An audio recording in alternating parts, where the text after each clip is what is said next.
그날도 며느리의 날카로운 목소리가 30평 아파트 거실을 가득 채웠습니다. 70을 앞둔 순자 할머니는 무릎을 꿇은 채 낡은 걸레로 거실 바닥을 닦고 있었습니다. 관절염으로 부은 손마디에서는 매번 바닥에 손을 댈 때마다 찢어지는 듯한 통증이 올라왔지만 할머니는 소리 한 번 내지 않았습니다. 그저 묵묵히 아주 조용히 걸레질을 이어갔을 뿐입니다. 오전 10시에 햇살이 거실 유리창을 통해 쏟아져 들어왔습니다. 먼지 입자들이 빗속에서 춤을 추듯 떠다녔고 그 빛은 무릎을 꿇고 있는 노인의 구부정한 등을 비췄습니다. 할머니의 머리카락은 성긴 흰 머리로 가득했고 얼굴에는 세월의 무게가 주름으로 깊이 새겨져 있었습니다.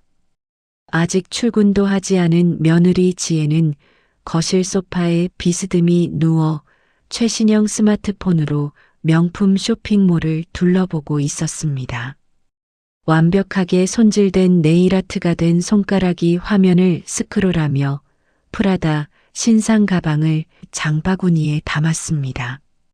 400만 원짜리 가방이었습니다. 지혜에게는 그저 점심값 정도의 가벼운 지출일 뿐이었습니다. 며느리의 목소리에는 짜증과 경멸이 뒤섞여 있었습니다. 시어머니에게 거실 청소는 자신이 할 테니 방에만 있으라는 말이었습니다. 손님들이 오면 어떻게 하려고 그렇게 볼품없이 돌아다니냐는 핀잔이었습니다. 순자 할머니는 천천히 고개를 들었습니다. 세월의 무게가 고스란히 새겨진 주름진 얼굴에는 그 어떤 감정도 드러나지 않았습니다. 다만 깊고 깊은 눈동자 속에는 며느리가 절대 알아챌 수 없는 무언가가 조용히 빛나고 있었습니다. 그것은 오랜 세월 권력의 정점에 서 있었던 사람만이 가질 수 있는 고유한 위엄이었습니다. 지난 5년이라는 시간 동안 순자 할머니가 아들 부부의 집에서 함께 살기 시작한 이후 하루도 편한 날이 없었습니다. 매일 아침 6시면 눈을 떴습니다. 어두운 새벽, 아직 해가 뜨지 않은 시간에 할머니는 작은 방에서 일어나 집안 구석구석을 청소했습니다. 진공 청소기를 돌리고 걸레질을 하고 화장실을 닦았습니다. 그리고 아들 부부의 아침 식사를 준비했습니다. 밥을 짓고 국을 끓이고 반찬을 여러 가지 준비했습니다.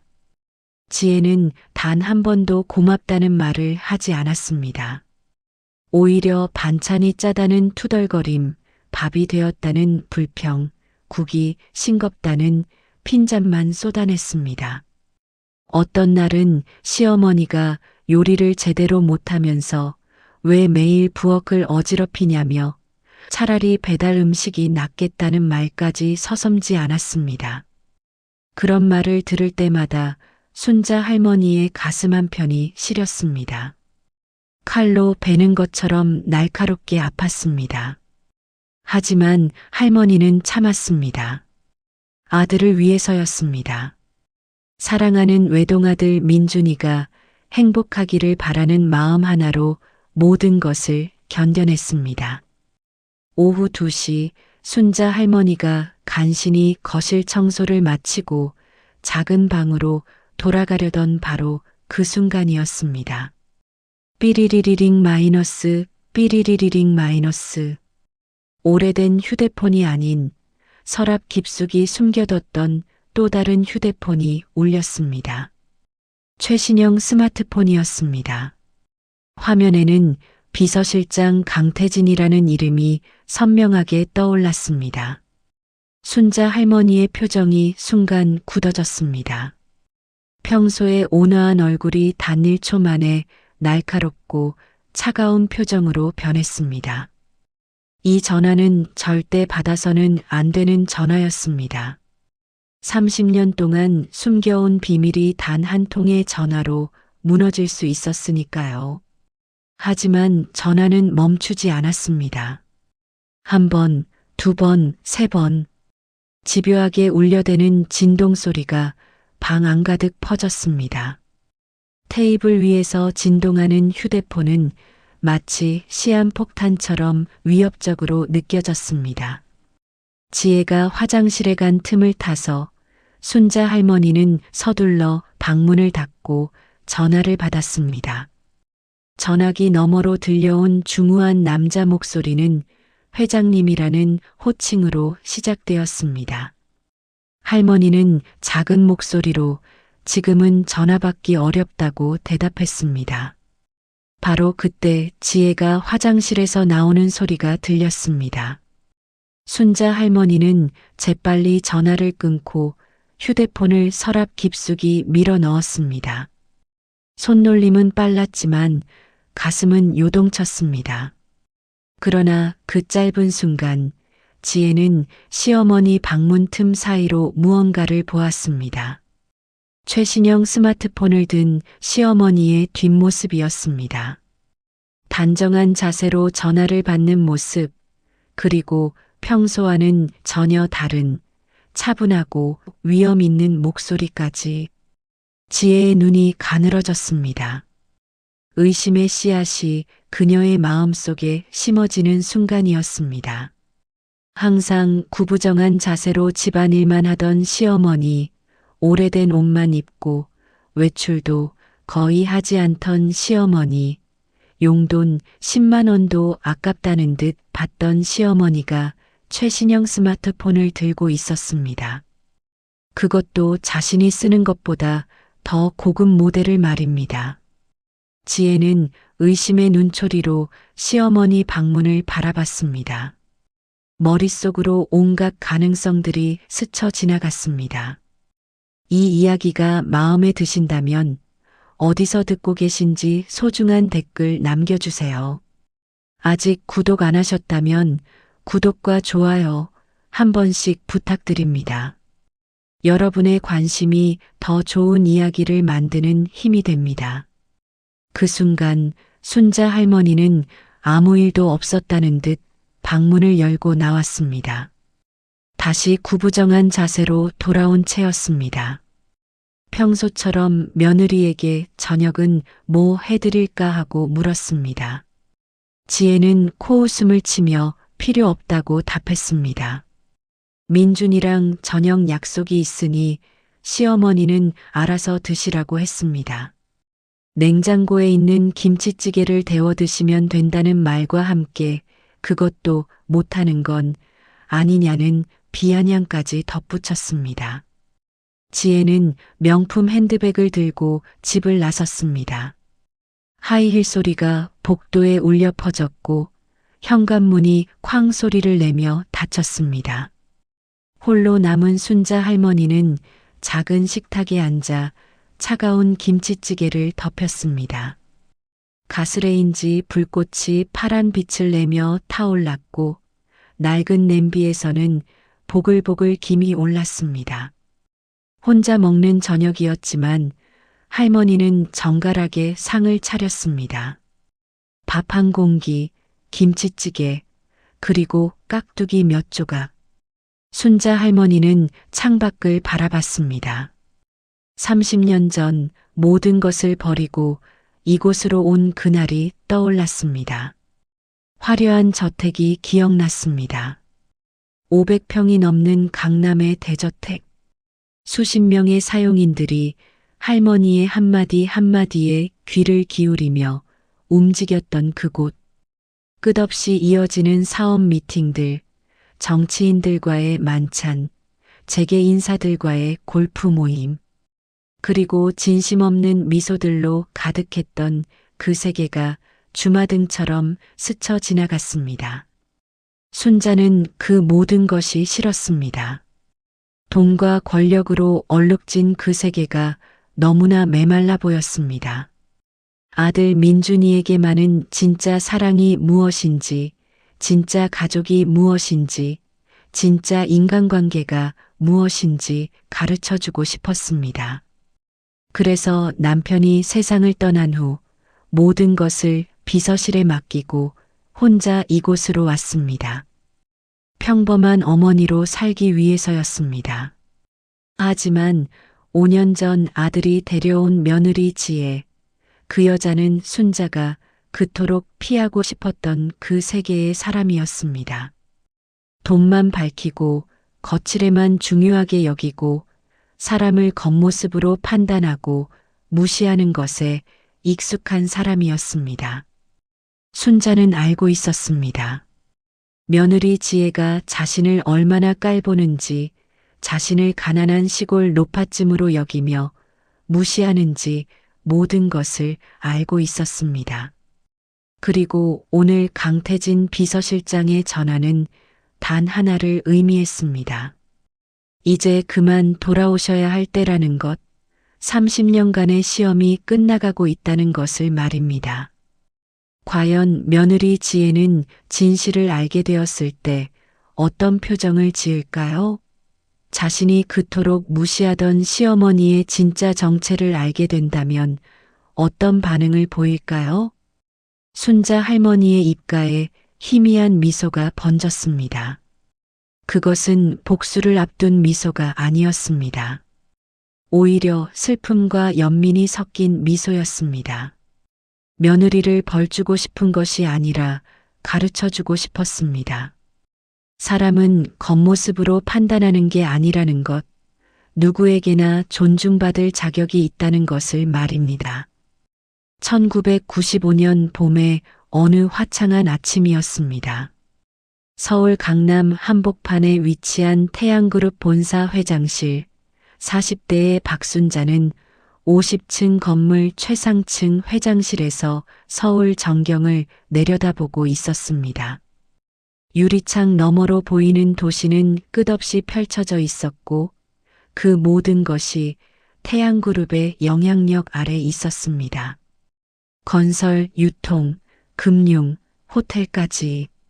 태양그룹은 대한민국 10대 재벌 중 하나였습니다. 연 매출 5조 원이 넘는 거대 기업이었고 순자는 창업주의 아내이자 그룹의 실질적인 경영자였습니다. 남편 박철수 회장은 사업 수완은 뛰어났지만 경영에는 관심이 없었습니다. 골프와 해외여행, 사교 모임에만 몰두했습니다. 실제로 그룹을 이끈 건 순자였습니다. 그녀의 하루는 전쟁터와 같았습니다. 아침 6시면 일어나 경영 보고서를 읽었습니다. 각 계열사에서 올라온 실적 보고서, 투자 제안서, 인사평가서까지 수백 장의 서류를 검토했습니다. 오전 내내 이사회에 참석했으며 오후에는 각 계열사 사장들을 불러 실적을 점검했습니다. 순자는 무자비했습니다. 실적이 부진한 임원은 가차없이 교체했고 회사에 손해를 끼친 직원은 단 한 번의 기회도 주지 않고 해고했습니다. 재계에서는 순자를 칼이라고 불렀습니다. 차갑고 날카로운 칼, 한 번 베면 되돌릴 수 없는 상처를 남기는 칼이었습니다. 하지만 순자에게는 단 하나의 약점이 있었습니다. 아들 민준이였습니다. 민준이는 순자의 외동아들이었습니다. 늦은 나이에 어렵게 얻은 아들이었습니다. 순자는 민준이를 세상 그 무엇보다 사랑했습니다. 회장실 책상 위에는 항상 민준이의 사진이 놓여 있었고 바쁜 회의 중에도 순자는 그 사진을 힐끗힐끗 쳐다보곤 했습니다. 그러나 동시에 순자는 두려웠습니다. 재벌가의 자식들을 너무 많이 봤습니다. 돈의 힘만 믿고 사람을 무시하는 아이들, 진짜 우정이 무엇인지, 진짜 사랑이 무엇인지 모르는 아이들, 결국 돈 때문에 가족끼리 싸우고 서로를 배신하는 어른들로 자라나는 모습을 수없이 목격했습니다. 순자는 민준이만은 다르게 키우고 싶었습니다. 사람을 돈으로 평가하는 게 아니라 마음으로 평가하는 사람으로 키우고 싶었습니다. 하지만 아이가 자라면서 순자의 걱정은 현실이 되어 갔습니다. 중학교에 입학한 민준이는 친구들에게 으스댔습니다. 우리 집 강남에 있는 건물이 다 우리 거라고 자랑했고, 친구들 아버지가 다니는 회사도 우리 회사 협력업체일 거라며 허세를 부렸습니다. 고등학교 때는 더 심해졌습니다. 비싼 차를 사달라고 조르고 명품만 입고 다녔으며 공부는 뒷전이었습니다. 공부 안 해도 회사 물려받을 거라며 선생님들에게 건방지게 굴었습니다. 그 모습을 볼 때마다 순자의 가슴이 무너졌습니다. 자신이 그토록 피하고 싶었던 재벌 2세의 전형적인 모습으로 아들이 변해가고 있었습니다. 대학 입학 후에는 더 걷잡을 수 없었습니다. 민준이는 매일 밤 클럽에서 술을 마셨고 여자들과 스캔들을 일으켰으며 급기야 음주운전 사고까지 냈습니다. 다행히 사람이 다치지는 않았지만 민준이의 태도는 뻔뻔했습니다. 순자는 모든 사건을 돈으로 덮었습니다. 피해자에게 합의금을 주고 언론에 기사가 나가지 않도록 압력을 넣었습니다. 하지만 그러면서 깨달았습니다. 자신이 아들을 망치고 있다는 것을, 돈으로 모든 것을 해결해 주는 것이 아들을 진짜 인간으로 만드는 게 아니라는 것을 말입니다. 2005년 가을, 순자의 인생에서 가장 큰 전환점이 찾아왔습니다. 남편 박철수 회장이 갑작스러운 심장마비로 세상을 떠났습니다. 골프장에서 쓰러져 병원으로 옮겨졌지만 이미 늦었습니다. 68세의 나이로 눈을 감았습니다. 장례식장은 조문객들로 가득 찼습니다. 정치인, 재벌, 유명 인사들이 줄을 이었습니다. 검은 양복을 입은 사람들이 빈소 앞에 절을 하고 순자에게 애도를 표했습니다. 하지만 순자는 그들의 눈을 봤습니다.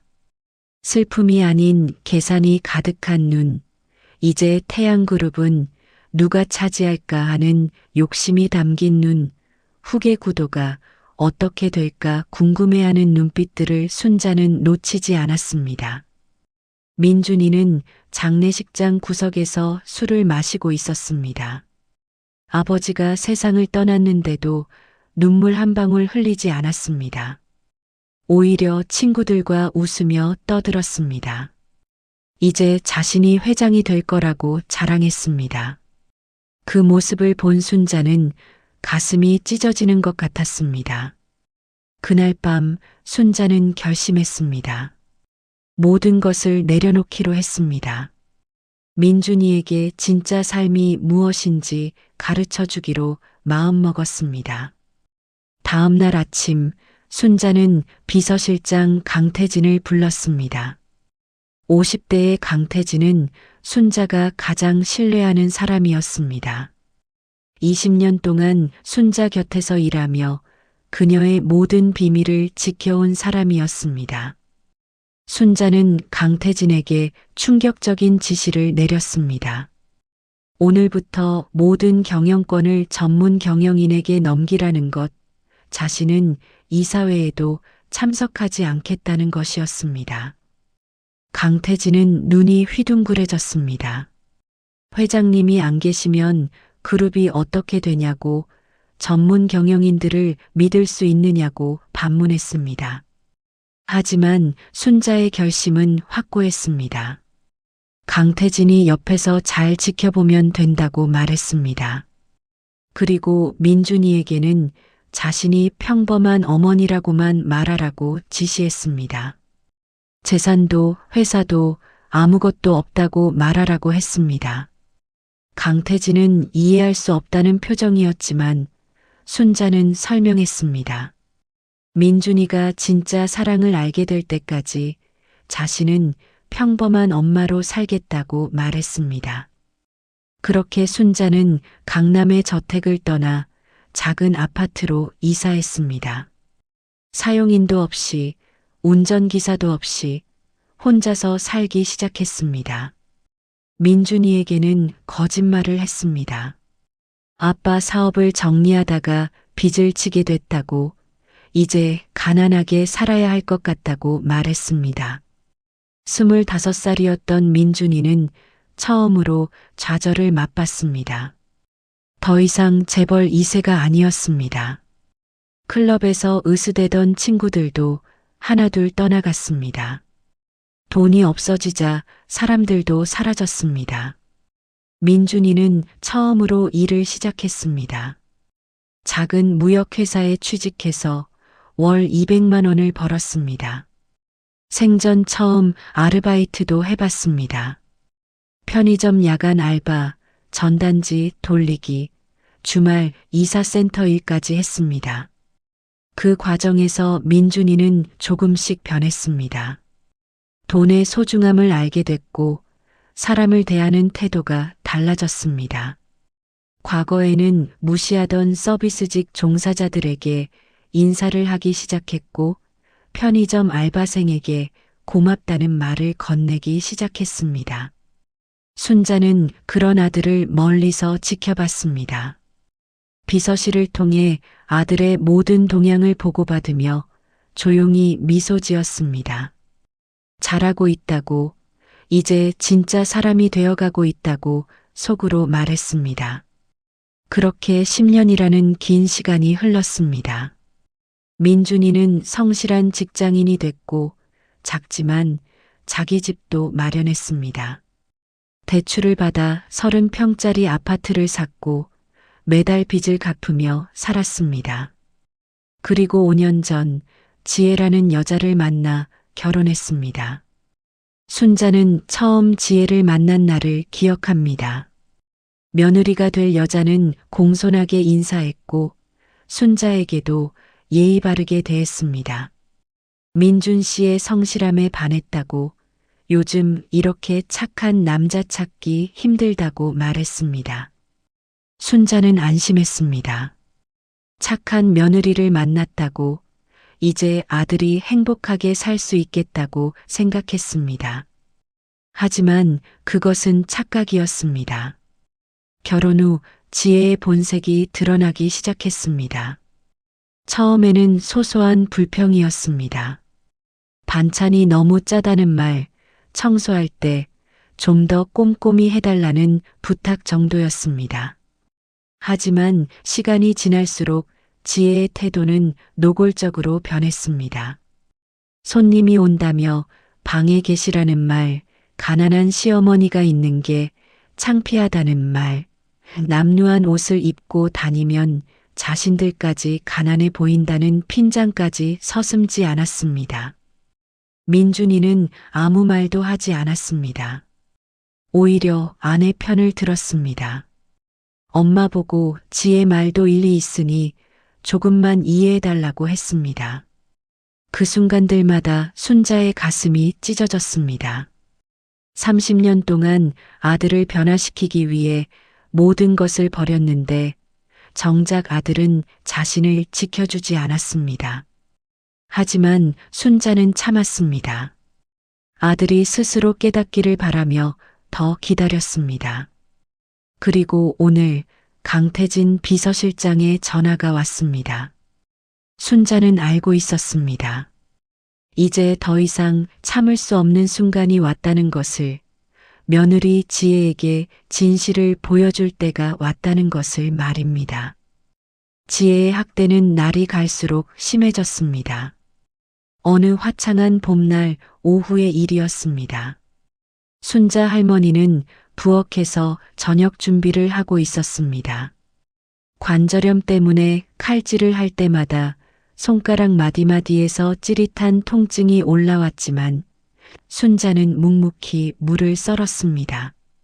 도마 위에서 하얀 무가 얇은 채로 썰려 나갔고 할머니의 이마에는 땀방울이 맺혔습니다. 거실에서는 지혜가 친구들과 통화하며 웃어댔습니다. 시어머니가 완전 거지 같다는 말, 입은 옷이 10년은 된 것 같다는 말, 우리 집에 짐이라는 말들이 거침없이 쏟아졌습니다.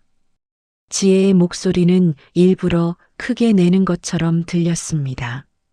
순자 할머니가 들으라고 하는 것 같았습니다. 부엌과 거실 사이에는 문이 없어서 모든 소리가 그대로 들렸습니다. 순자는 칼질을 멈추지 않았습니다. 다만 깊은 한숨만 조용히 내쉬었을 뿐입니다. 가슴 한구석이 시렸지만 표정에는 드러내지 않았습니다. 저녁 6시 민준이가 퇴근했습니다. 피곤한 얼굴로 현관문을 열고 들어왔습니다.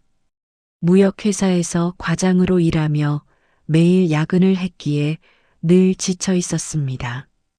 어깨는 축 처져 있었고 눈 밑에는 다크서클이 짙게 깔려 있었습니다. 순자 할머니는 반갑게 아들을 맞이했습니다. 씻고 나오면 저녁이 준비되어 있을 거라고 말했습니다. 하지만 지혜가 끼어들었습니다. 오늘 저녁은 자신이 준비한 거라고, 시어머니는 그냥 설거지만 했다고 말했습니다. 그것은 명백한 거짓말이었습니다. 순자 할머니가 3시간 동안 장을 보고 요리를 하고 상을 차렸는데도 지혜는 태연하게 자기 공으로 돌렸습니다. 민준이는 피곤한 탓인지 아무 말도 하지 않았습니다. 그저 수고했다는 말 한마디만 던지고 지혜의 머리를 쓰다듬었습니다. 그 모습을 본 순자 할머니의 눈가가 촉촉해졌습니다. 하지만 눈물을 보일 수는 없었습니다. 아들 앞에서 약한 모습을 보이고 싶지 않았습니다. 식사 시간이었습니다. 3사람이 식탁에 둘러앉았습니다. 순자 할머니가 정성스럽게 준비한 음식들이 상 가득 차려져 있었습니다. 된장찌개, 제육볶음, 나물 3가지, 김치, 그리고 갓 지은 밥까지. 지혜는 계속해서 시어머니를 무시하는 말들을 쏟아냈습니다. 요즘 노인복지관에서 무료 급식도 한다며 한번 가보는 게 어떻겠냐고 했습니다. 집에만 계시면 답답하실 텐데 나가서 다른 할머니들이랑 어울리는 것도 좋을 거라고 덧붙였습니다. 민준이에게는 시어머니 옷을 좀 사드려야겠다고 말했습니다. 밖에 나가실 때마다 자신들이 효도 안 하는 줄 알 것 같다는 이유였습니다. 물론 비싼 건 안 되고 이마트에서 세일하는 걸로 사드리자고 덧붙였습니다. 민준이는 여전히 아무 말도 하지 않았습니다. 그저 밥만 먹을 뿐이었습니다. 심지어 고개조차 들지 않고 식사에만 집중했습니다. 그날 밤 순자 할머니는 좁은 방에 누워 천장을 바라봤습니다. 형광등 불빛이 희미하게 깜빡거렸고 옆집에서 들리는 아기 울음소리가 얇은 벽을 타고 울려 퍼졌습니다. 창밖에서는 차 지나가는 소리가 들렸고 누군가 크게 웃는 소리도 들렸습니다. 순자 할머니는 처음으로 약한 마음이 들었습니다. 30년간 지켜온 원칙, 아들에게 진짜 삶을 가르쳐 주겠다는 다짐이 흔들리는 순간이었습니다. 하지만 민준이는 변하지 않았습니다. 여전히 어머니보다 아내를 선택했고 지혜의 편만 들었습니다. 그리고 지혜는 날이 갈수록 더 악독해졌습니다. 다음 날 아침의 일이었습니다. 순자 할머니가 아침 준비를 하던 중 계란을 떨어뜨렸습니다. 관절염으로 손에 힘이 없어서 그릇을 놓쳐버린 것입니다. 바닥에 노른자가 흘러내렸고 투명한 흰자가 타일 사이로 번졌습니다. 지혜가 잠옷 차림으로 부엌으로 나왔습니다. 아침부터 이렇게 더럽혀 놓으면 어떡하냐며 날카로운 목소리를 냈습니다. 순자 할머니는 손이 미끄러웠다고 사과했습니다. 하지만 지혜는 멈추지 않았습니다. 손이 미끄럽다면 설거지할 때도 그릇을 다 깨뜨리겠다고, 나이가 들면 집안일은 그만해야 한다고, 솔직히 시어머니가 하는 것보다 자신이 하는 게 더 깨끗하다고 말했습니다. 순자 할머니는 고개를 숙였습니다. 알았다고, 조심하겠다고 작게 대답했습니다. 지혜는 마지막으로 한마디 더 던졌습니다. 나이 드니까 쓸모도 없어진다는 말이었습니다. 그 순간 순자 할머니의 주먹이 꽉 쥐어졌습니다. 손톱이 손바닥 살을 파고들 정도로 강하게 쥐었습니다. 살면서 누구에게도 이런 모욕을 당해본 적이 없었습니다. 재계의 여왕이었던 순자, 칼 같은 결단력으로 수천 명의 직원을 거느렸던 사람, 한마디면 수백억 원이 오가는 결정을 내렸던 사람이 지금 며느리에게 쓸모없다는 말을 듣고 있었습니다. 하지만 순자는 참았습니다. 아직은 아니었습니다. 아직은 때가 아니었습니다. 조금만 더 기다리면 된다고 스스로를 달랬습니다. 며칠 후 더 충격적인 일이 일어났습니다. 순자 할머니가 평소처럼 빨래를 개고 있을 때였습니다. 지혜가 친구들을 집으로 데려왔습니다.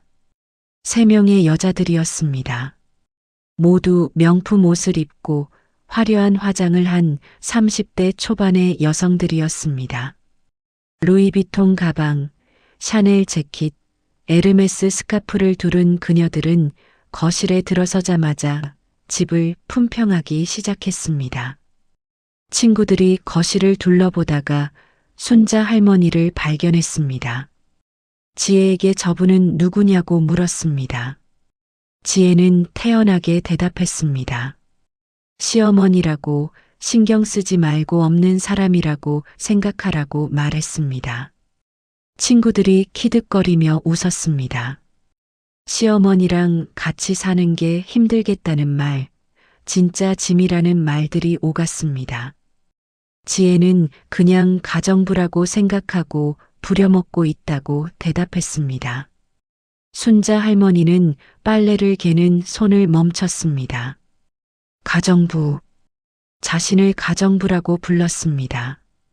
30년 동안 태양그룹을 이끌었던 회장을, 수천억 원의 재산을 가진 사람을 가정부라고 불렀습니다. 친구들은 계속해서 웃으며 지혜에게 물었습니다. 시어머니가 돈이라도 많으면 참을 만한데 돈도 없으면서 왜 같이 사냐고, 자신 같으면 요양원 보내겠다고 말했습니다. 지혜는 민준이가 효자라서 어쩔 수 없다고, 솔직히 자신도 요양원 보내고 싶다고 대답했습니다. 요양원이라는 단어에 순자 할머니의 심장이 철렁 내려앉았습니다. 며느리가 자신을 요양원에 보내고 싶어 한다는 걸 이제야 알았습니다. 5년 동안 함께 살면서 며느리의 진짜 속마음을 이제야 확인한 것입니다. 그날 저녁 순자 할머니는 민준이에게 조심스럽게 물었습니다. 엄마가 너희한테 짐이 되는지 불편한지 물었습니다. 민준이는 TV를 보다가 고개를 돌렸습니다. 무슨 소리냐고 물었습니다. 순자는 그냥 엄마가 있으면 너희가 불편할까봐 그런다고 대답했습니다. 민준이는 잠시 침묵했습니다. 그리고 작게 한숨을 쉬었습니다. 솔직히 말하면 지혜가 조금 불편해한다고, 하지만 엄마가 갈 곳이 어디 있냐고 그냥 우리랑 살라고 말했습니다. 민준이의 말에는 진심이 없었습니다. 의무감만 있을 뿐이었습니다. 사랑도 존경도 효도의 마음도 느껴지지 않았습니다. 그저 엄마를 떠맡은 짐처럼 대하는 것 같았습니다. 순자 할머니는 그날 밤 잠을 이루지 못했습니다.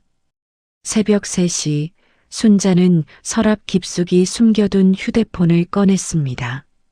손으로 화면을 켜고 강태진 비서실장에게 문자를 보냈습니다. 이제 준비를 시작하라는 짧은 메시지였습니다. 보낸 지 5분도 안 돼서 답장이 왔습니다. 드디어 돌아오시는 거냐는 강태진의 물음이었습니다. 순자는 짧게 답했습니다. 아직은 아니지만 곧이라고 말했습니다. 순자 할머니는 휴대폰을 다시 서랍에 넣었습니다. 그리고 창밖을 바라봤습니다. 동이 트기 시작하는 새벽 하늘이 서서히 밝아오고 있었습니다. 어둠 속에서 희미하게 빛나는 별들이 하나둘씩 사라지고 있었습니다. 며느리 지혜, 당신은 곧 알게 될 것입니다. 당신이 무시했던 그 시어머니가 누구였는지, 당신이 가정부라고 불렀던 그 노인이 어떤 사람이었는지 말입니다.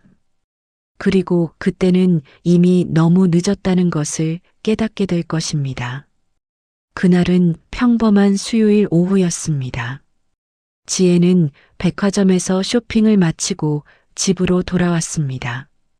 손에는 명품 브랜드 쇼핑백이 4개나 들려 있었습니다.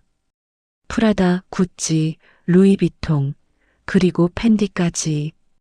오늘도 민준이 카드로 200만 원이 넘는 옷과 가방을 샀습니다. 카드 승인 문자가 올 때마다 지혜는 만족스러운 미소를 지었습니다. 현관문을 열고 들어서는데 이상한 기척이 느껴졌습니다. 평소라면 시어머니가 거실에서 청소를 하거나 부엌에서 저녁 준비를 하고 있을 시간인데 집안이 너무 조용했습니다. 진공 청소기 소리도, 설거지하는 물소리도, 요리하는 냄새도 나지 않았습니다. 지혜가 불렀지만 대답이 없었습니다. 순자 할머니의 방 쪽에서 작은 목소리가 들려왔습니다. 지혜는 슬쩍 다가갔습니다. 방문이 살짝 열려 있었습니다. 그 틈 사이로 들리는 목소리는 평소 시어머니의 목소리와는 전혀 달랐습니다. 3분기 실적 보고서는 직접 검토하겠다는 말, 유통부문 적자 문제는 즉시 구조조정에 들어가라는 지시가 들렸습니다. 지혜는 귀를 의심했습니다. 저게 시어머니 목소리인가 싶었습니다. 평소 작고 떨리던 목소리가 아니었습니다. 단호하고 차갑고 명령하는 투의 목소리였습니다. 마치 수십 년간 권력의 정점에 있었던 사람의 목소리 같았습니다. 건설 부문 입찰권은 어떻게 되었냐는 질문, 낙찰받지 못하면 담당 이사의 책임을 묻겠다는 경고가 이어졌습니다. 지혜는 조심스럽게 문틈으로 안을 들여다봤습니다. 순자 할머니가 책상 앞에 앉아 있었습니다. 하지만 평소의 구부정한 자세가 아니었습니다. 꼿꼿한 허리, 위험 있는 자세, 그리고 손에는 최신형 스마트폰이 들려 있었습니다. 노트북까지 펼쳐져 있었고 화면에는 복잡한 재무제표가 띄워져 있었습니다. 엑셀 시트에는 수십억 원 단위의 숫자들이 가득했습니다. 다음 주 이사회까지 인수합병 건을 마무리하라는 지시, 스케줄을 다시 확인하라는 말이 이어졌습니다. 인수합병이라는 단어에 지혜의 심장이 빠르게 뛰기 시작했습니다. 이사회, 재무제표, 구조조정. 이런 단어들은 평범한 노인이 사용할 단어들이 아니었습니다. 그리고 다음 순간 지혜는 자신의 이름을 들었습니다. 며느리 지혜 씨 관련해서 그 여자가 다니는 회사를 알아봤냐는 질문이었습니다. 지혜의 머릿속이 하얗게 변했습니다. 심장이 멎는 것 같았습니다. 전화 너머에서 답이 들렸습니다. 루나 패션 홍보팀 대리로 재직 중이며 연봉은 5천만 원 수준이라는 보고였습니다. 그러자 순자 할머니가 물었습니다. 그 회사 인수가 가능한지 말입니다. 전화 너머에서는 충분히 가능하다는 답이 돌아왔습니다. 중소기업이라 자금만 있으면 언제든지 인수할 수 있다는 설명이었습니다. 그리고 순자 할머니는 지시했습니다. 인수 절차를 밟으라고 조용하게 며느리가 눈치채지 못하게 하라고 말했습니다. 회장님이라는 호칭이 다시 한번 들렸습니다. 지혜는 그 자리에 얼어붙었습니다. 손에 들고 있던 명품 쇼핑백들이 바닥에 떨어졌습니다. 프라다 가방이 복도 바닥에 굴러다녔지만 지혜는 신경도 쓰지 않았습니다. 회장님, 인수합병, 이사회. 머릿속이 복잡하게 돌아갔습니다. 도대체 이게 무슨 상황인지 이해할 수 없었습니다. 전화가 끊어졌습니다. 지혜는 황급히 몸을 숨겼습니다. 심장이 미친 듯이 뛰었습니다. 숨소리조차 크게 들릴까봐 입을 막았습니다. 순자 할머니는 방에서 나와 거실로 왔습니다. 다시 구부정한 자세로 돌아와 있었습니다. 평소처럼 작고 떨리는 목소리로 지혜에게 저녁 뭐 해줄까 하고 물었습니다. 지혜는 애써 태어난 척했습니다. 아무거나 해달라고 대답했습니다. 하지만 속으로는 혼란스러웠습니다. 방금 본 것이 꿈인지 현실인지 구분이 안 됐습니다. 내가 잘못 들은 건가 아니면 시어머니가 누군가를 속이고 있는 건가 온갖 생각들이 머릿속을 휘젓고 다녔습니다. 그날 밤 지혜는 잠을 이룰 수 없었습니다. 침대에 누워 천장을 바라보며 계속 생각했습니다. 옆에서 코를 골며 자는 민준이를 흔들어 깨웠습니다. 민준이는 눈을 비비며 일어났습니다. 지혜는 물었습니다. 어머니가 진짜 돈이 없는 게 맞냐고, 확실하냐고 다그쳤습니다. 민준이는 당연히 없다고 대답했습니다. 아빠 사업이 망했다고 했다고 그 이야기를 왜 지금 하냐고 반문했습니다. 지혜는 오늘 본 것을 말할까 망설였습니다. 하지만 입 밖으로 내지 못했습니다. 어떻게 설명해야 할지 몰랐고 민준이가 믿을지도 의문이었습니다. 그냥 요즘 어머니 표정이 예전 같지 않아서 그렇다고 둘러댔습니다. 민준이는 피곤하다며 다시 누웠습니다. 쓸데없는 소리 하지 말고 자라고 말했습니다. 지혜는 더 이상 말하지 못했습니다. 다음 날 지혜는 회사에서도 일에 집중할 수 없었습니다. 계속해서 시어머니의 그 목소리가 머릿속을 맴돌았습니다. 인수합병, 회장님, 이사회. 그 단어들이 끊임없이 떠올랐습니다. 점심시간 지혜는 인터넷에서 박순자를 검색해 봤습니다. 하지만 아무것도 나오지 않았습니다. 시어머니와 같은 이름을 가진 사람은 많았지만 재벌이나 회장과 관련된 사람은 없었습니다. 일반적인 블로그, SNS 계정들만 나왔습니다. 내가 너무 민감한가, 착각인가 하는 생각이 들었습니다. 그때 핸드폰이 울렸습니다. 모르는 번호였습니다. 지혜는 조심스럽게 전화를 받았습니다. 전화 너머로 중후한 남자 목소리가 들렸습니다. 자신은 태양그룹 비서실의 강태진이라고 소개했습니다. 태양그룹이라는 이름에 지혜는 온몸에 소름이 돋았습니다. 대한민국 10대 재벌 중 하나, 건설, 유통, 금융을 아우르는 거대 기업의 이름이었습니다. 회장님께서 지혜 씨를 만나고 싶어 한다는 말이 이어졌습니다.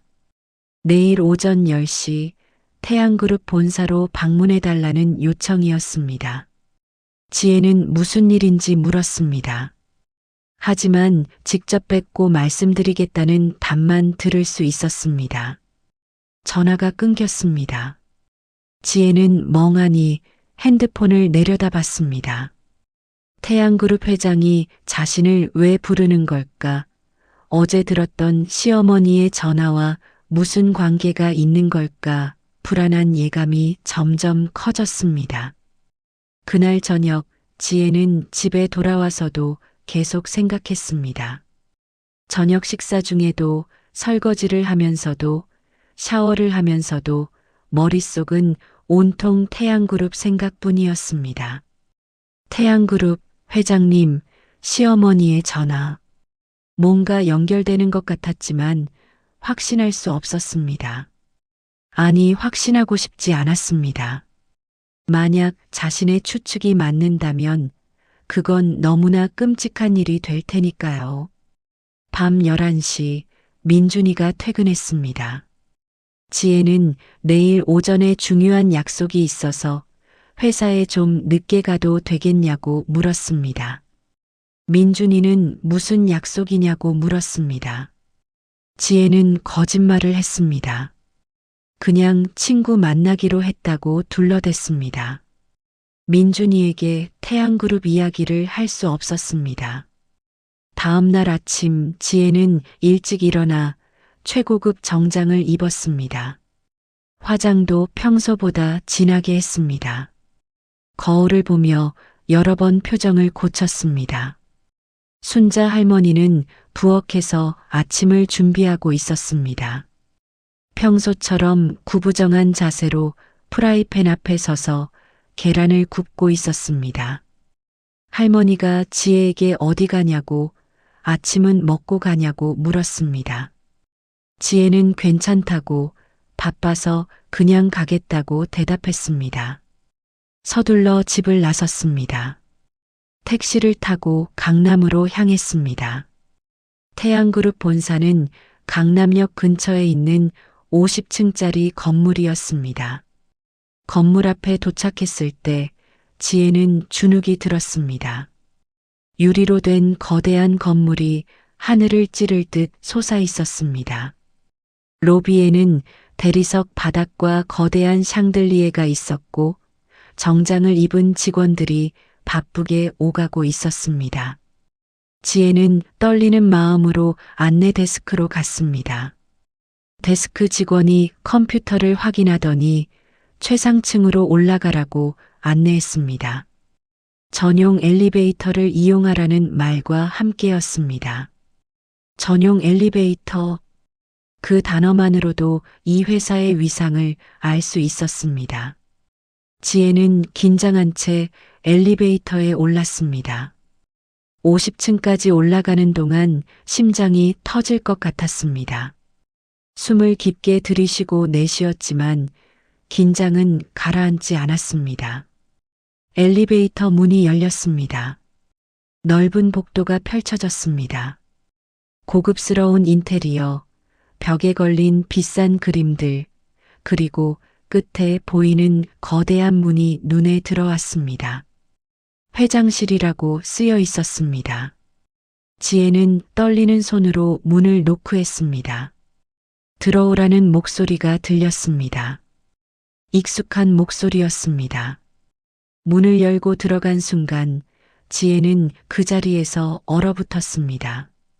거대한 책상 앞에 앉아 있는 사람, 순자 할머니였습니다. 하지만 평소의 그 모습이 아니었습니다. 단정한 헤어스타일, 고급스러운 정장, 그리고 차가운 눈빛. 완전히 다른 사람 같았습니다. 순자 할머니는 천천히 일어났습니다. 평소의 구부정한 자세는 온데간데 없었고 곧게 펴진 허리와 당당한 자세가 압도적이었습니다. 어서 오라는 말과 함께 며느리라고 부르는 순자의 목소리는 냉정했습니다. 지혜는 말문이 막혔습니다. 다리에 힘이 풀려 의자에 주저앉았습니다. 시간이 멈춘 것 같았습니다. 지혜는 입을 벌린 채 서 있었고 순자는 차분하게 책상 앞에 앉아 며느리를 바라봤습니다. 순자의 목소리는 냉정했습니다. 앉으라는 말에는 평소 집에서 듣던 그 떨리는 목소리가 전혀 없었습니다. 오히려 명령하는 듯한 권위가 느껴지는 음성이었습니다. 지혜는 다리에 힘이 풀려 의자에 주저앉았습니다. 입술이 바싹 말라 말이 제대로 나오지 않았습니다. 순자는 책상 위에 서류를 정리하며 천천히 입을 열었습니다. 자신의 소개를 다시 해야겠다는 말로 시작했습니다. 박순자, 태양그룹 회장이라는 소개가 이어졌습니다. 정확히는 창업주의 미망인이자 현재 이 그룹의 최대 주주이자 실질적인 경영자라는 설명이었습니다. 지혜의 얼굴이 창백해졌습니다. 입술이 파르르 떨렸고 손이 책상 모서리를 꽉 쥐었습니다. 순자는 계속 말했습니다. 태양그룹은 자산 규모 5천억 원이 넘는 기업이라고 건설, 유통, 금융, 호텔까지 다양한 계열사를 거느리고 있다고 설명했습니다. 그리고 지난 5년간 며느리 집에서 청소하고 빨래하던 것을 기억하냐고 물었습니다. 지혜는 고개를 끄덕이지도 못했습니다. 그저 굳은 표정으로 순자를 바라볼 뿐이었습니다. 순자는 그게 자신의 선택이었다고 말했습니다. 아들 민준이에게 진짜 삶이 무엇인지 가르쳐주고 싶었기 때문이라고 설명했습니다. 그래서 30년 동안 제 정체를 숨기고 살았다고, 평범한 어머니로 살았다고 덧붙였습니다. 순자는 창밖을 바라봤습니다. 50층에서 내려다 보이는 서울 전경이 햇빛에 반짝였습니다. 남산타워가 멀리 보였고 한강이 은빛띠처럼 흘렀습니다. 하지만 며느리는 자신의 참을성의 한계를 시험했다는 말이 이어졌습니다. 순자가 다시 지혜를 바라봤습니다.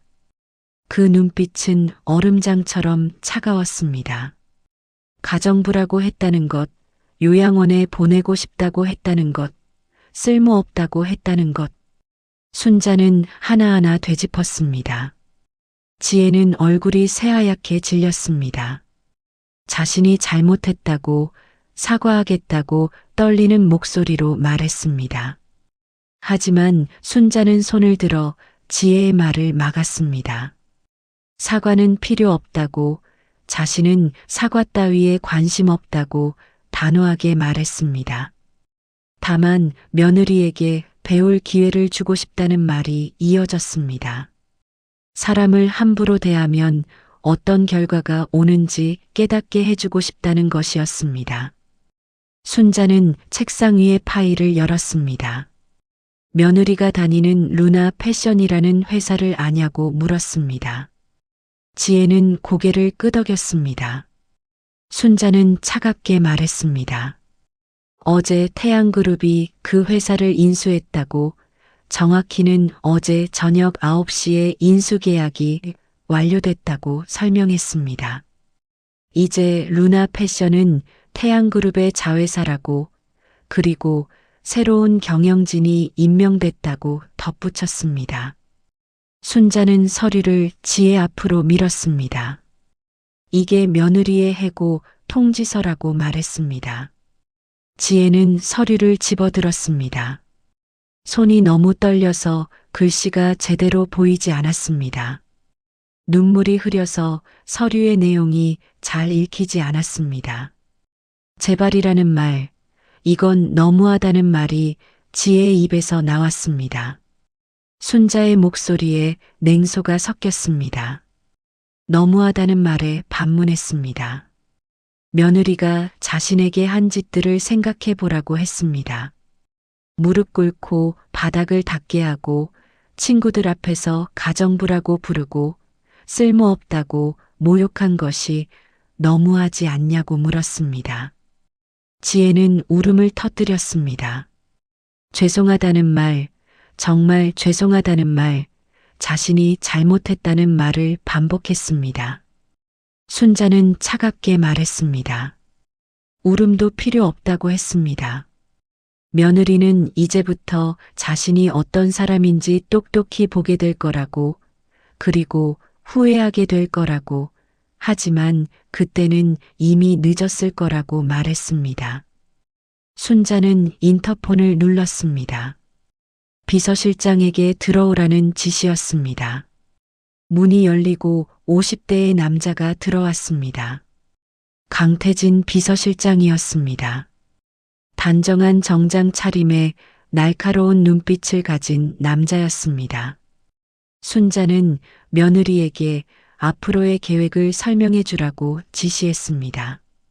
강태진은 고개를 끄덕이고 지혜를 바라봤습니다. 태양그룹은 앞으로 지혜와 관련된 모든 것을 조사할 예정이라고 말했습니다. 친정 부모님이 운영하시는 작은 식당도 포함해서라는 말이 덧붙여졌습니다. 지혜의 눈이 커졌습니다. 엄마 아빠까지냐는 말이 작게 튀어나왔습니다. 강태진은 그렇다고 대답했습니다. 부모님의 식당이 있는 건물 주인이 누군지 아냐고 물었습니다. 태양건설의 자회사라고, 임대계약 갱신이 다음 달로 예정되어 있다고 설명했습니다. 지혜는 눈앞이 캄캄해졌습니다. 부모님의 식당은 30년째 한자리에서 장사를 하고 있었습니다.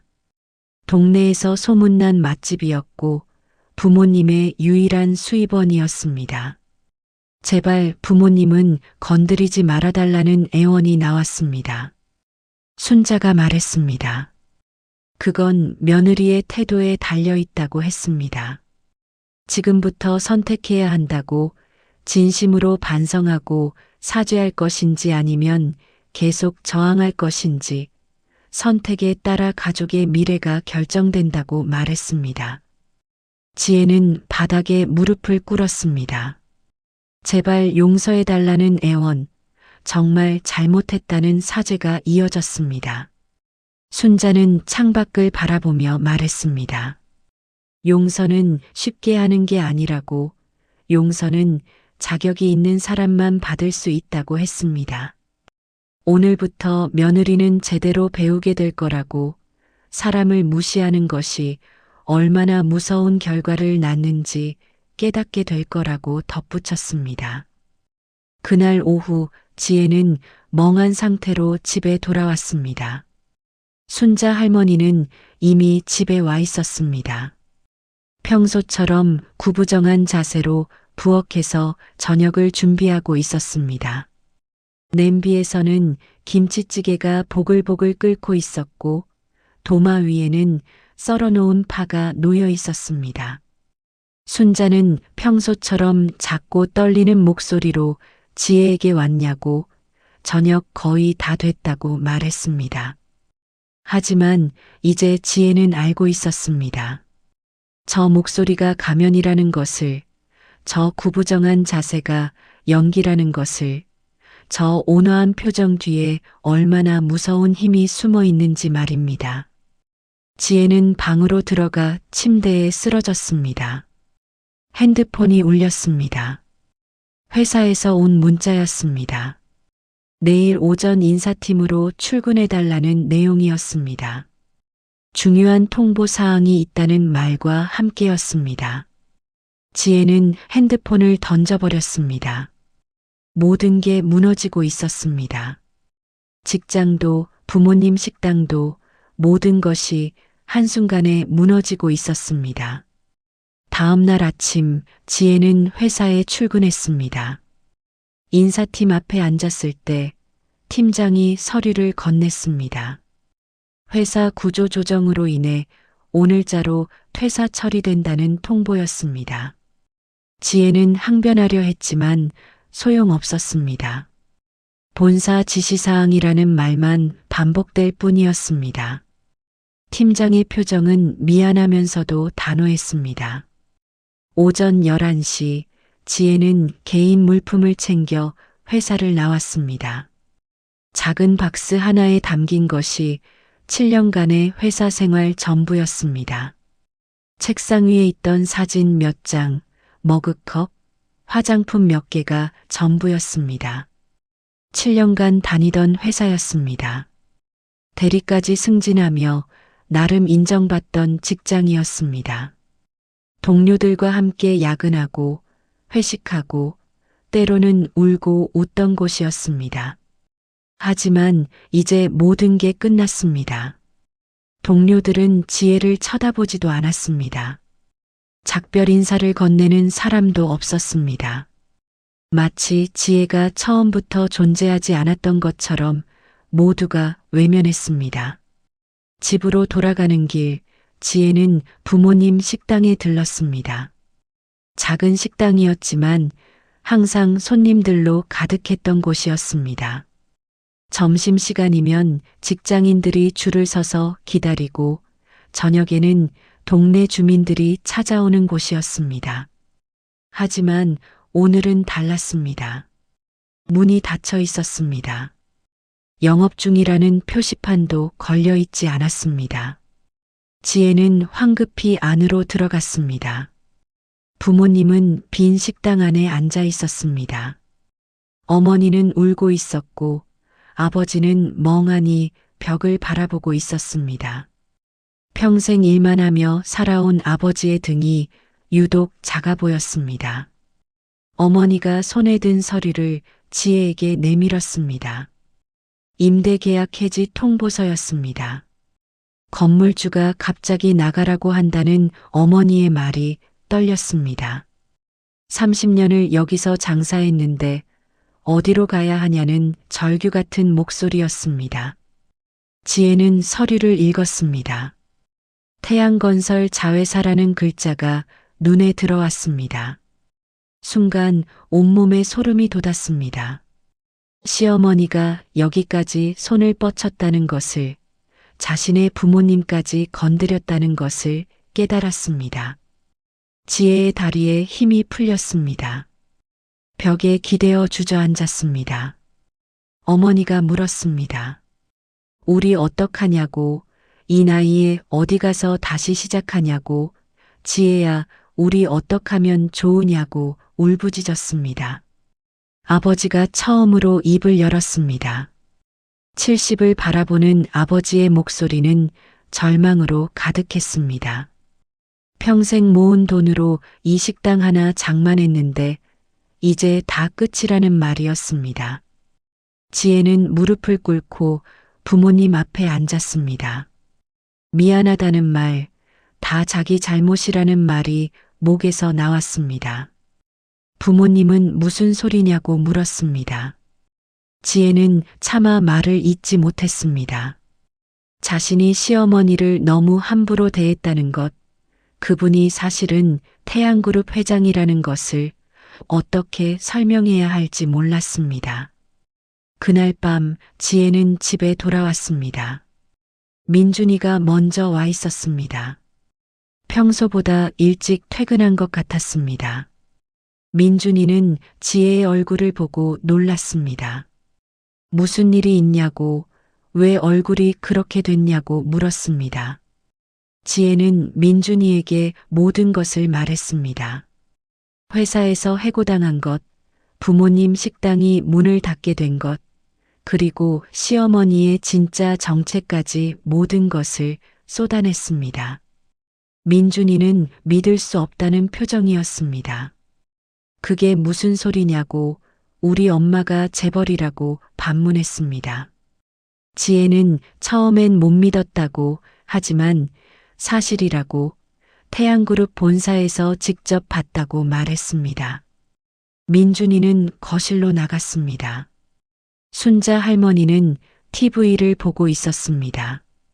평소처럼 낡은 소파에 앉아 드라마를 보고 있었습니다. 민준이의 목소리가 떨렸습니다. 엄마라고 부르는 목소리에는 혼란과 배신감이 섞여 있었습니다. 순자는 TV를 끄고 아들을 바라봤습니다. 평소의 온화한 표정 대신 차분하고 단호한 표정이었습니다. 민준이가 물었습니다. 지혜가 하는 말이 사실이냐고, 엄마가 재벌이라는 게 맞냐고 다그쳤습니다. 순자는 천천히 고개를 끄덕였습니다. 그렇다는 짧은 대답이었습니다. 민준이는 뒤로 물러났습니다. 왜 말 안 했냐고, 30년 동안 거짓말한 거냐고 목소리를 높였습니다. 순자는 차분하게 대답했습니다. 거짓말이 아니었다고, 아들이 진짜 삶을 알기를 원했다고 설명했습니다. 민준이의 목소리가 더 높아졌습니다. 진짜 삶이 뭐냐고, 엄마 때문에 자신은 30년을 힘들게 살았다고, 돈 없어서 얼마나 고생했는데 그게 진짜 삶이냐고 소리쳤습니다. 순자는 조용히 일어났습니다. 그렇다고 민준이가 고생한 건 맞다고 인정했습니다. 하지만 그 덕분에 성실한 사람이 됐다고, 돈의 가치를 알게 됐고 사람을 대하는 법도 배웠다고 말했습니다. 민준이는 반박했습니다. 그게 중요하냐고, 자신은 재벌 2세였는데 평생 가난하게 살았다고 목소리를 높였습니다. 순자의 목소리가 차가워졌습니다. 그래서 지금 지혜 같은 여자를 선택한 거냐고 반문했습니다. 엄마가 가난하다고 생각하니까 아내는 자신을 하인 취급했다고, 그런데 아들은 아무 말도 안 했다고 지적했습니다. 민준이는 할 말이 없었습니다. 입을 다물고 고개를 숙였습니다. 순자는 아들을 바라봤습니다. 돈 때문에 사람을 무시하지 않는 사람이 되기를 바랐다고, 하지만 아들은 돈이 없어도 엄마를 지켜주지 않았다고 말했습니다. 이제 선택해야 한다는 말이 이어졌습니다. 돈을 선택할 건지, 진짜 가족을 선택할 건지 결정하라는 것이었습니다. 그날 밤 민준이와 지혜는 잠을 이루지 못했습니다. 두 사람 모두 침대에 누워 천장을 바라보며 각자의 생각에 빠졌습니다. 다음 날 아침, 순자는 평소처럼 아침을 준비했습니다. 하지만 민준이도 지혜도 식탁에 나오지 않았습니다. 순자는 혼자 식사를 했습니다. 밥 한 공기, 된장찌개, 김치 몇 조각.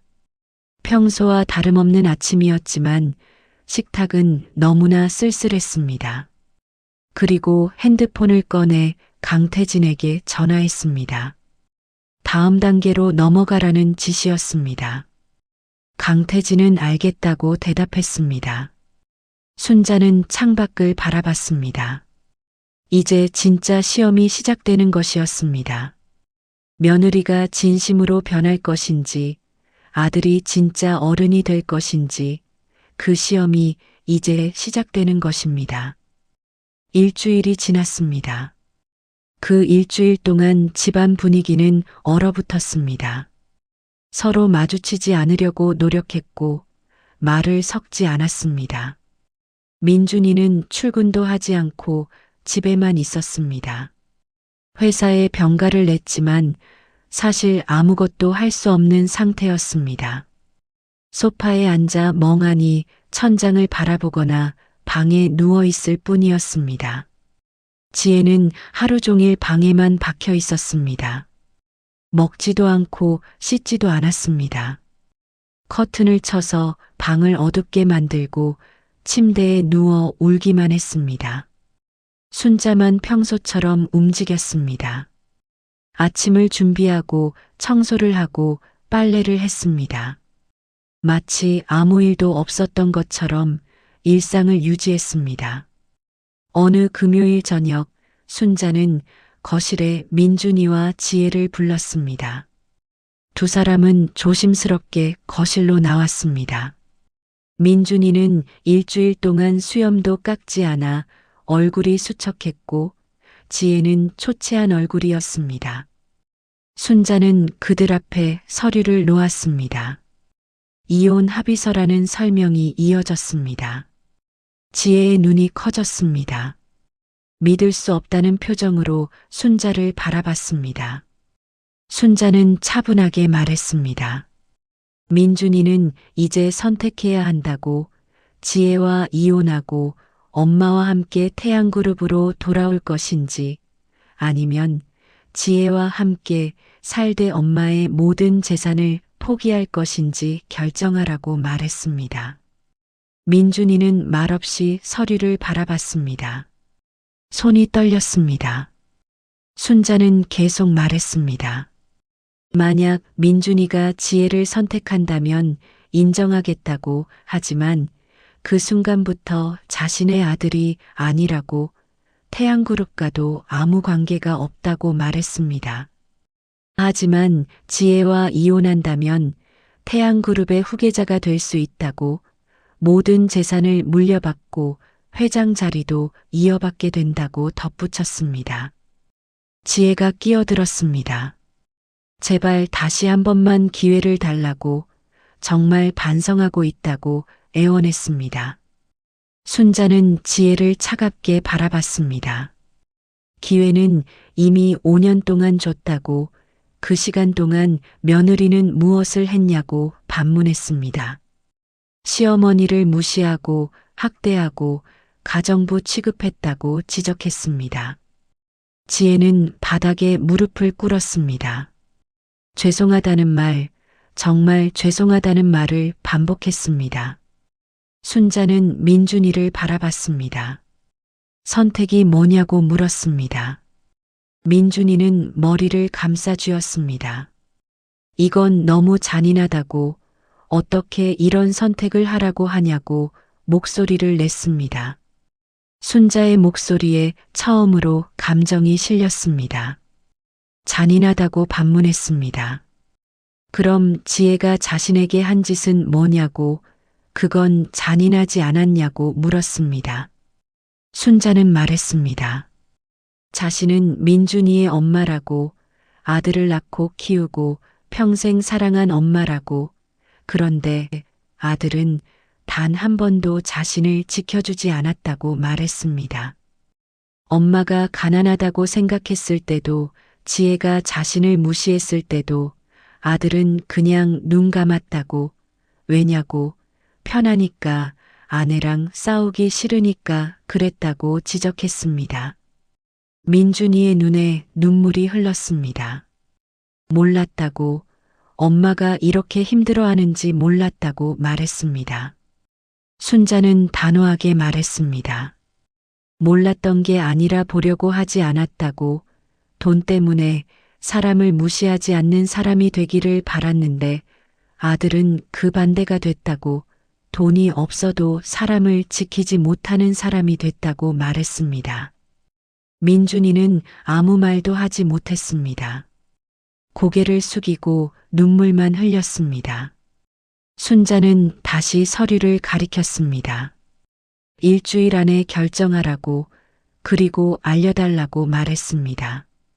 순자는 방으로 돌아갔습니다. 거실에는 민준이와 지혜만 남았습니다. 지혜가 민준이에게 매달렸습니다. 자신을 버리지 말아달라고, 제발이라고 애원했습니다. 민준이는 지혜를 밀쳤습니다. 다 당신 때문이라고, 엄마를 그렇게 대했다고, 자신이 그걸 보면서도 아무 말 안 했다고, 자신이 비겁했다고 자책했습니다. 민준이는 소파에 주저앉았습니다. 이제 어떻게 해야 하냐고. 엄마를 선택하면 지혜를 잃고 지혜를 선택하면 모든 걸 잃는다고 괴로워했습니다. 지혜는 민준이 옆에 앉았습니다. 함께 엄마한테 용서를 빌자고, 진심으로 사과하자고, 자신이 잘못했다고, 모두 사과하겠다고 말했습니다. 하지만 민준이는 고개를 저었습니다. 늦었다고, 엄마는 이미 결심한 것 같다고 말했습니다. 그날 밤 민준이는 잠들지 못했습니다. 천장을 바라보며 지난 30년을 떠올렸습니다. 재벌 2세로 태어났지만 평범하게 자랐던 어린 시절, 대학 때 갑자기 모든 게 사라졌던 순간, 처음으로 아르바이트를 했던 날, 월급을 받고 엄마에게 감사했던 순간들이 주마등처럼 지나갔습니다. 그리고 지혜를 만나 결혼했던 날, 그때는 행복했습니다. 지혜가 자신을 사랑한다고 믿었습니다. 하지만 결혼 후 서서히 변해가는 지혜를 보면서도 민준이는 외면했습니다. 엄마가 힘들어하는 것을 알면서도 모른 척했습니다. 정말 나쁜 아들이었다는 생각이 들었습니다. 새벽 3시 민준이는 결심했습니다. 다음 날 아침 민준이는 순자 앞에 섰습니다. 결정했다고 말했습니다. 순자는 조용히 민준이를 바라봤습니다. 민준이는 말했습니다. 지혜와 이혼하겠다고, 그리고 엄마와 함께 살고 싶다고 말했습니다. 지혜가 방에서 뛰쳐나왔습니다. 안 된다고 소리쳤습니다. 하지만 민준이는 고개를 돌리지 않았습니다. 미안하다고 하지만 이게 맞는 것 같다고 말했습니다. 지혜는 바닥에 주저앉았습니다. 울음소리가 집안을 채웠습니다. 순자는 아들을 바라봤습니다. 그 눈빛에는 여러 감정이 섞여 있었습니다. 정말 그게 민준이의 선택이냐고 다시 한번 확인했습니다. 민준이는 고개를 끄덕였습니다. 그렇다고 대답했습니다.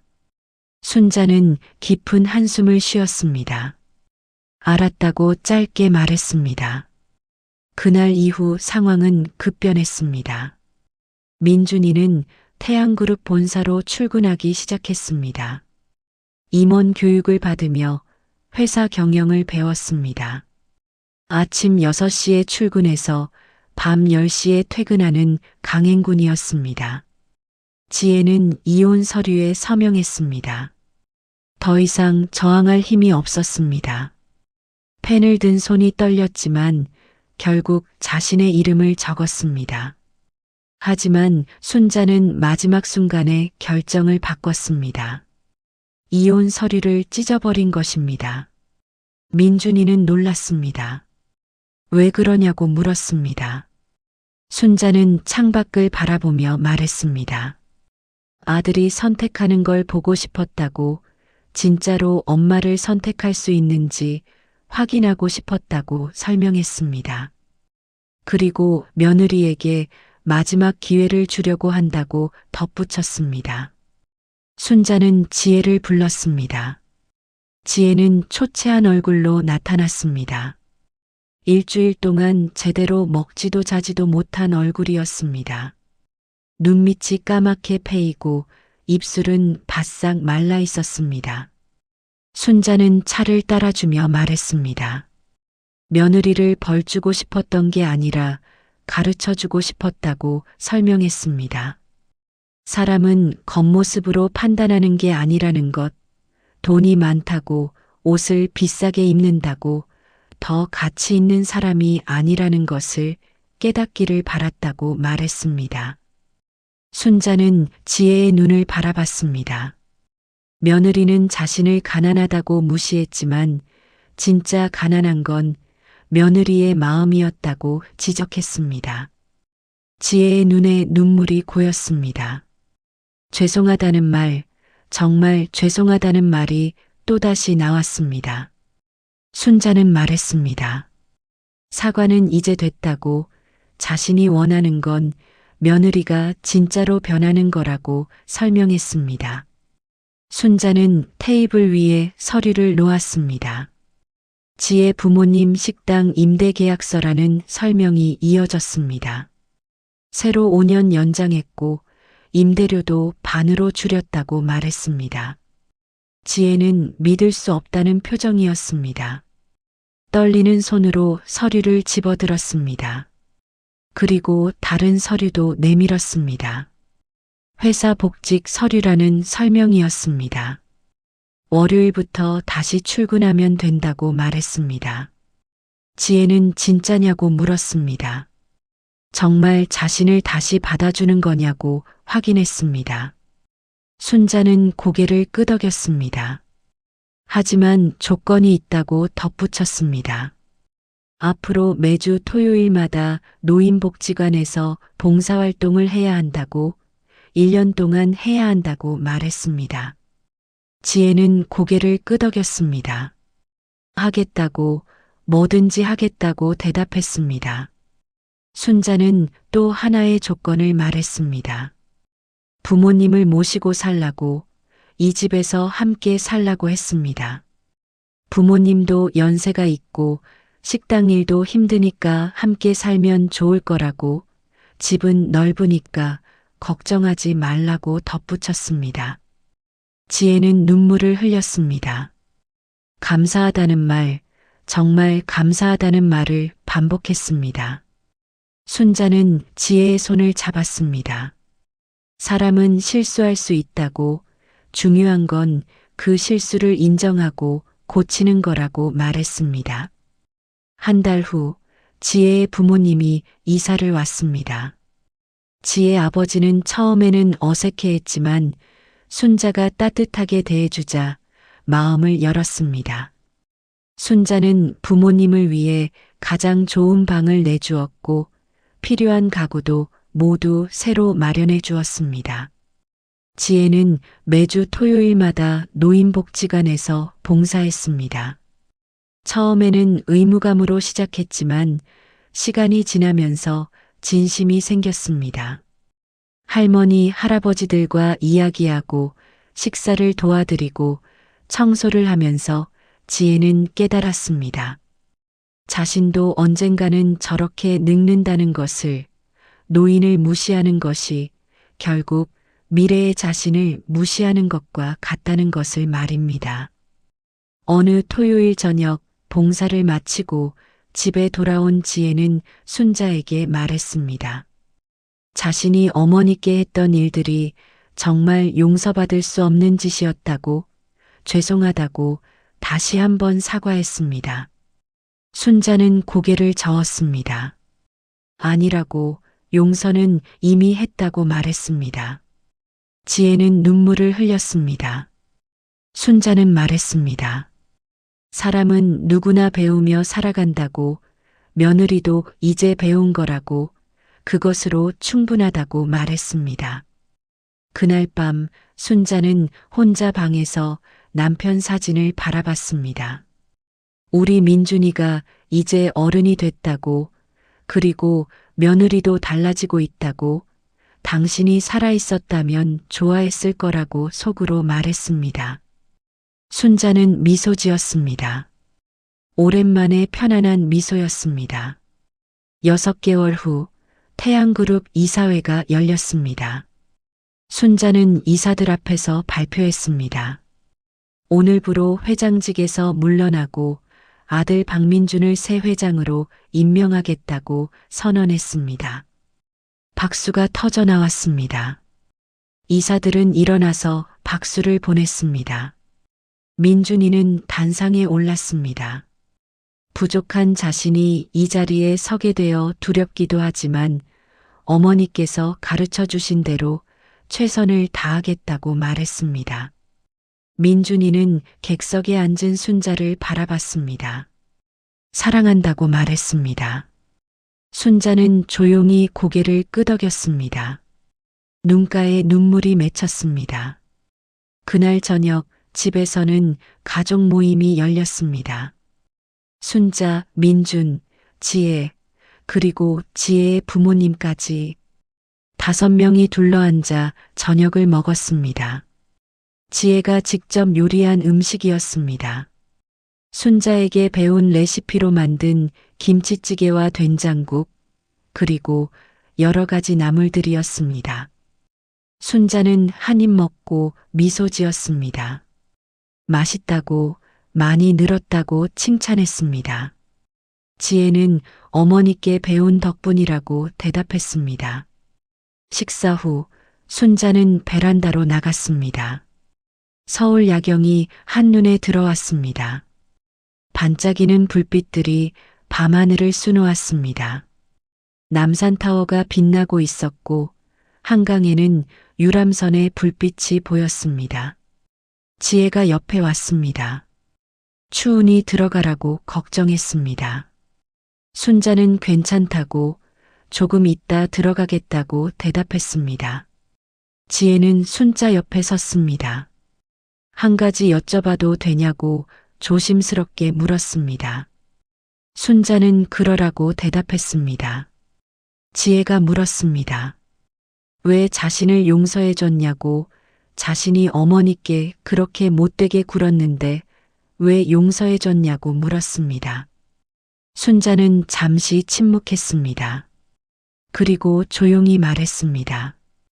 복수는 쉽다고, 하지만 용서는 어렵다고, 그래서 더 가치 있다고 설명했습니다. 자신은 며느리를 벌주고 싶었던 게 아니라 더 나은 사람이 되길 바랐다고, 그리고 며느리가 변하는 모습을 보니 자신의 선택이 옳았다는 걸 알았다고 덧붙였습니다. 지혜는 눈물을 흘렸습니다. 감사하다고, 평생 은혜 갚으며 살겠다고 말했습니다. 순자는 지혜의 손을 잡았습니다. 이제 진짜 가족이 됐으니 서로 아끼며 살자고 말했습니다. 그날 밤 순자는 일기를 썼습니다. 30년간의 시험이 끝났다고, 민준이는 진짜 어른이 됐고, 지혜도 변했다고, 이제 자신은 진짜로 평범한 할머니가 될 수 있을 것 같다고 적었습니다. 순자는 펜을 놓고 창밖을 바라봤습니다. 달이 밝게 빛나고 있었습니다. 사람은 함부로 대하는 게 아닙니다. 누구든 존중받을 자격이 있습니다. 겉모습이 아닌 마음을 봐야 합니다. 순자는 그것을 며느리에게 가르쳤고 며느리는 배웠습니다. 그리고 이제 그들은 진짜 가족이 되었습니다. 여기까지 이야기를 들어주셔서 진심으로 감사드립니다. 오늘 이야기가 여러분의 마음에 작은 위로와 따뜻함을 전해드렸기를 바랍니다. 혹시 지금 어디에서 이 이야기를 듣고 계신가요? 출근길 지하철에서, 퇴근 후 집에서, 아니면 잠들기 전 침대에서 어디에 계시든 댓글로 남겨주신다면 그곳에 건강과 행복, 그리고 따뜻한 봄날 같은 기쁨이 가득하기를 기도하겠습니다. 아직 구독하지 않으셨다면 구독 버튼을 꾹 눌러주시고 옆에 작은 종 모양 알림 설정까지 켜주시면 다음 이야기를 누구보다 먼저 만나보실 수 있습니다. 여러분 한 분 한 분의 관심과 응원이 더 좋은 이야기를 만들어가는 큰 힘이 됩니다. 오늘도 행복한 하루 보내시고 사랑하는 가족, 소중한 분들과 함께 웃음 가득한 시간 되시기를 바랍니다. 다음 이야기에서 또 만나요. 감사합니다.